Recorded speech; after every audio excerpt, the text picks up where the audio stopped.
Hey, it's Marco here from Fair Realty, Victoria, BC. Today I'm going to talk about, as a realtor, does it make sense to take on overpriced listings? And 15 years in real estate, well over 1,000 sold properties, I still struggle with this. When you take on an overpriced listing as a realtor, there are a couple of outcomes which you see most frequently. One of them is the seller blames you because there's no showings, there's no offers, the property doesn't sell, so they fire you and they hire the next realtor, typically at a lower list price. This has happened to me many times in my career. The most memorable one is probably from 10 years ago, a house in North Saanich.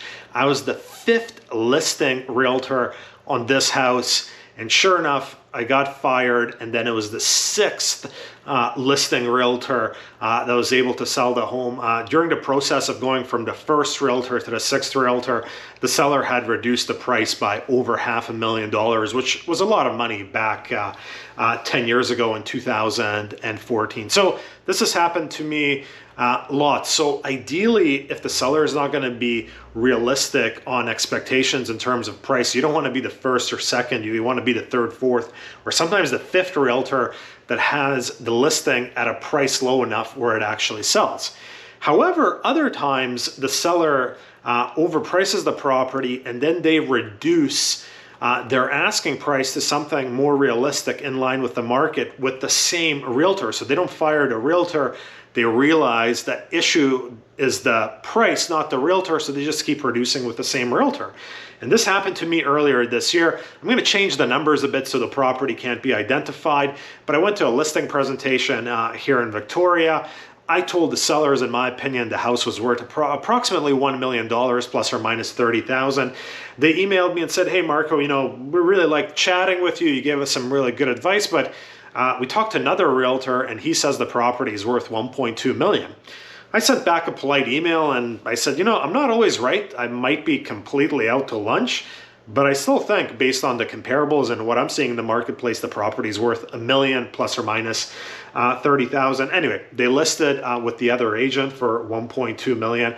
It's now been more than 6 months and they're down to approximately $1,050,000. As I said, the numbers are a bit different, so the property can't be identified, but they're likely going to sell this property with the agent they went with that took on the listing at a very high price, because they've already decreased the listing price with that agent by 150,000, which begs the question, should I have said, okay guys, yeah, I do think it's worth 1.2 million, let's give it a try, and then hopefully they lower with me?